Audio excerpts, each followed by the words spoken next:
Are you ready for a candid conversation with industry leaders? Are you ready to explore the latest trends and technologies impacting modern manufacturers? Are you ready for Chris Luecke in the Creators Lounge? The Creators Lounge is proud to welcome Hirsh Precision. Hey, what's up? We're back at the Creators Lounge. We're joined by Amanda White of Hirsh Precision. Welcome to the Creators Lounge, Amanda. Thanks for having me, Chris. You know, a big theme throughout this week has been how to get folks into the manufacturing industry, how to get different generations, different people excited about the manufacturing industry. And that's going to be a theme of our interview, particularly because that's a significant part of your story. So tell us how you caught the manufacturing bug and made your way into this industry relatively recently. Is that fair to say? Yeah. And I thought back on this, actually. Technically, my first manufacturing job was in the craft beer industry. Nice.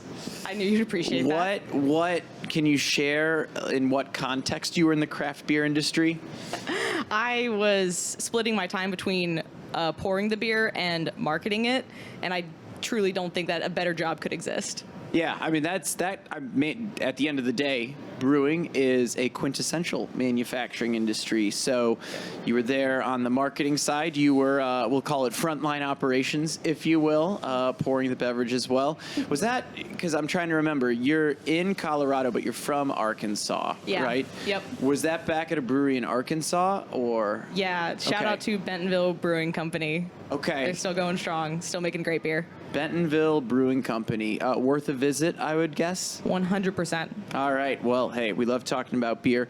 But let's talk about a little bit more about your career then. So really your first job was in craft beer, but I feel like you mentioned you got bit by the bug when you were going to Hirsh. Is that correct? Yeah, I moved to Colorado during the pandemic and was applying for any marketing job that I could find on Indeed, as we all do. And they invited me in for an interview. And when we do interviews, we always do a facility tour. And that was my first time being around and walking amongst CNC machines. We don't have almost any job shops of any kind back in Arkansas, and I was totally floored by what I saw, what the team was doing and making. It was incredibly cool. And yeah, I accepted a job a couple days after that. Well, give me a bit of background on Hirsh as well, because if I remember right, they've got a fairly unique story that you're privy to as well. I love our story so much. Our founder, Steve Hirsh, and he's still with the company today. He's our director of engineering.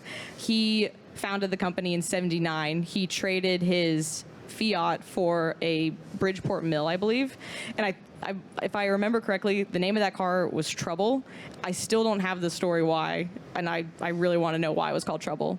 But him and his brother were at one point working out of like a 10 by 10 foot room and napping on the floor, and it was totally a family business in the early days and grew from there. I'm just going to assume that 10 by 10 foot room was a garage, as most American manufacturing companies seem to start in a garage. Some kind of like just brick and cement floor, and that's all she wrote kind of thing. Just a space to do Exactly. it. I've heard stories of individuals, let's say, selling their motorcycle to get an engagement ring. I have never heard one of selling a Fiat to be able to purchase their first piece of capital equipment. That is a new one and a new level of commitment, if you will. I agree. So, in that, what is it like being at Hirsh now? Because you were looking at marketing roles, but you are doing far more than marketing, correct? Yeah. Well, as far as what I get to support the team on, it's still marketing and very much like internal communications, and I get to do a lot of recruitment, which IMTS has been super helpful for me in my role with like our workforce development and helping with training and systems anywhere I can. But we're still that super lean, agile, kind of entrepreneurial company, even though we've grown to about 75 people, give or take, and we're in a facility that's 65,000 square feet now versus I think the previous one was like a third that size. How do you think like a startup, right? The company's been around for a while, but how would you describe some of your activities as startup-esque? Very much the emphasis that's put on all team members are expected to contribute ideas, and it's not relegated to a certain team or a certain like stature of employee. All levels, and that's part of like our training and onboarding, is this idea that you are going to help us innovate and improve.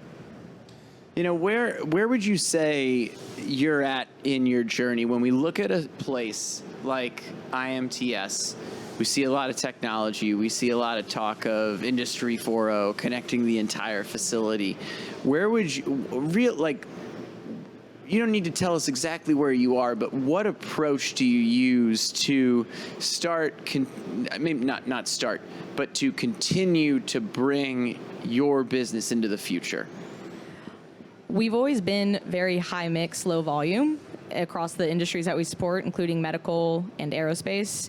And now we find ourselves growing our capabilities in lights out production, automation, and still maintaining that high mix profile across our floor, but trying to grow those volumes. And that's been a good opportunity for our team to learn new technology, for us to bring new technologies into our building, and very much a learning process. Our CEO gave a great talk at FASTMS earlier this week, and just to hear that growth journey, from his point of view, it's been really inspiring, and I think it gets us all excited to do more of that.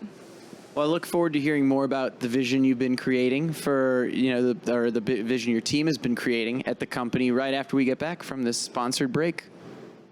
We are back. We've got Amanda White, and we are going to get into the nuts and bolts of manufacturing right now. We're going to talk about how you create a vision within your facility. So, Amanda, with everything going on at Hirsh Precision right now, how do you create a vision for a process that better integrates the customer, let's say? Because I know a lot of people will talk about being customer-centric, but how do you literally integrate your customer into that process? How do you create a vision? Let's start there, and then we'll continue on that thread.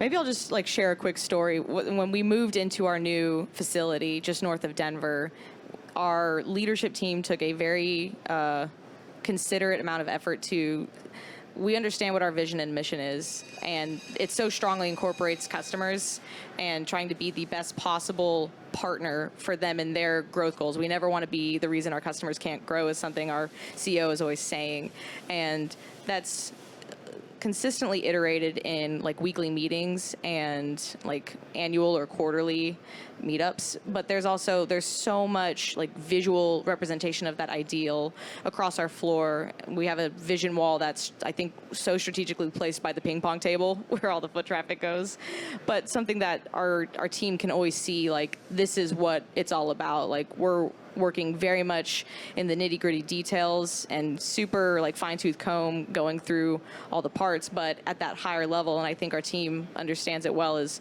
this is who we're trying to support. This is what makes up our identity as Hirsh. What advice would you give to other manufacturers about staying nimble? That's a good question. I mean, I think it probably helps by default that the majority of our team members wear 3 to 4 hats anyway, so their roles very much demand that on a daily basis. But I think it's also, it's a practice. Are you doing something every single day to learn something new, to try something new? Are you identifying new opportunities that interest you, and are you pursuing them? And it's not something you do, once a year as part of your training as a team member, but it's, there's daily actions that you can be taking. And I think our team, they understand that and they practice it. One thing, I think I recall this from our initial conversation we were having.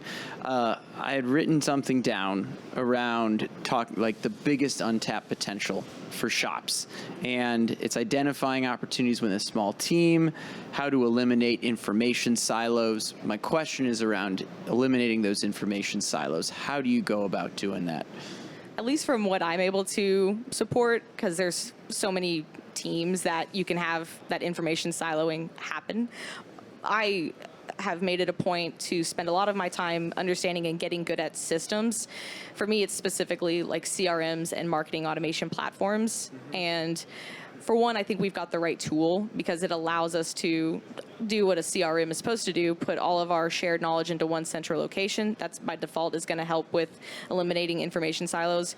But it's also set up to do a number of activities outside of what is a standard CRM, whether it's recruitment, our content, our supplier management. And it's taking advantage of that centralized location and using software automation to eliminate the information silos, but also just enable and empower the team that's already very lean to work that much more efficiently. How do you juggle all these different systems? Like, you're doing a lot. We're talking CRM. We're talking integrating the customer into the process. You have to do recruiting as well. And I know you're not the only person in this industry that is wearing a bunch of different hats. So how do you go about juggling, not only juggling responsibilities, but juggling responsibilities that you're systematizing as well, ultimately making it so they're more repeatable? I think I've learned this from the team. They're made up of great teachers, and they're totally veterans and experts at what they do. And I see how they tackle their jobs on the floor, whether that's running a mill or doing stuff with MOP. But they're so systems driven and very agile, and for me that's probably been the best teachers, just spending time with them and taking their manufacturing concepts. How can I turn around and apply that to the marketing and recruitment work that I'm doing? I think it translates well, and it's helped give me like a structure to put my chaotic streams of work into. One of the topics we just brought up, bringing awareness to the industry, recruiting, etc. We're going to go into that in just a minute, right after we get back from our next sponsored break. So we're going to dive right into this next question with Amanda, because you and I were hanging out not too long before our Creator Lounge session.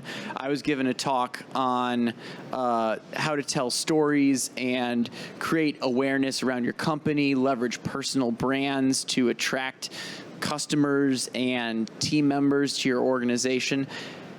Since you're doing a lot of recruiting, how do we raise more awareness of this industry, particularly when people might not have the opportunity to come to an event like this where we're sitting at IMTS?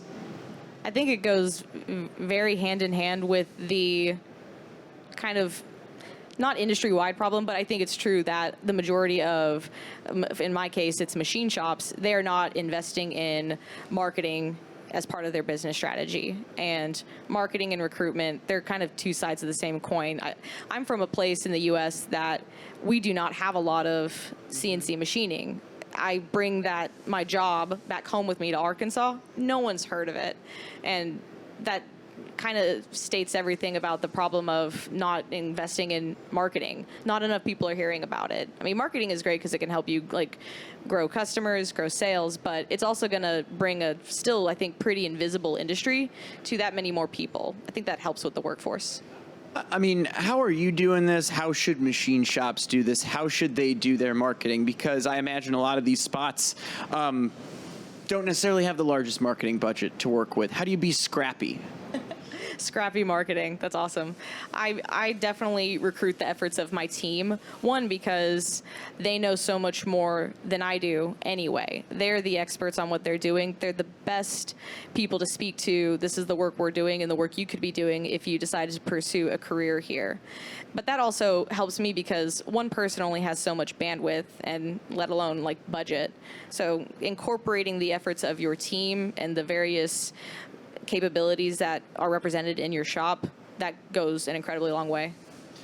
You know, give me a reality check here, because I often talk about how employees should get out there and share their story, share some of the behind the scenes of what they're doing, the importance of having not just like one quote unquote influencer on your team that is the one person that represents your company, but having like a bench, a team of folks that are out there creating content and being the faces of your brand. How realistic do you think that is for machine shops?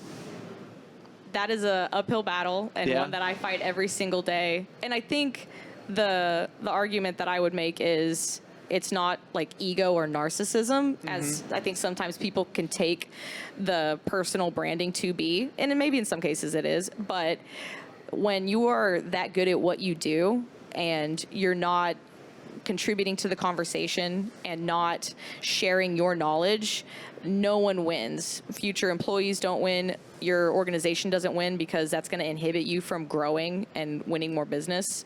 The ROI is there on so many fronts, and you need to get everyone on the team to participate in it. Yeah, no, I agree with that. I oftentimes say in order to get the team to participate, one or two people need to start setting the example, and other people start to follow suit.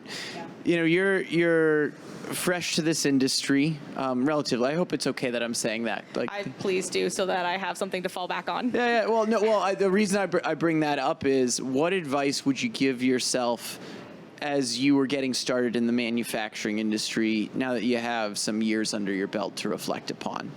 I think imposter syndrome is the most self-defeating thing that you can lean into. And there was so much imposter syndrome in the early days because just truly had no background for any of this. And now I think I have so much more humility about my work, and it's no longer keeping me from asking the dumb questions or just following people around like a human shadow, because otherwise, if you're not learning, you're not going to be able to, do the work. You know, you kicked our conversation off with craft beer, so as we get to the end, I'm gonna, I have another question around beer. How do you talk about manufacturing over a craft brew at, let's say, one of the best breweries in the Colorado area, for example? How do you talk about manufacturing to someone over a beer to get them excited about it? So many different ways you could talk about it. I mean, if there's so many engineers in Colorado, it's a hub for it. So I think, getting them to understand the machines, you show them a video of this is where your ideas go to be made into reality, that gets them excited. I think there's so many people that are excited to see like this rise of American manufacturing. I think it gets them excited about alternatives as far as what you can do with your career, what you can do with your learning journey. It can impact so many people in so many different ways. So depending on who I am sharing a beer with, that's probably how I will go about it. I mean, that sounds like a great conversation over some beers at Outer Range right there in the mountains, like after a day of skiing. So, hey, this après skiing conversation on manufacturing has been great. Amanda, thanks so much for jumping on. Thanks, Chris. We'll be back with the Creators Lounge with more interviews very soon. Cheers.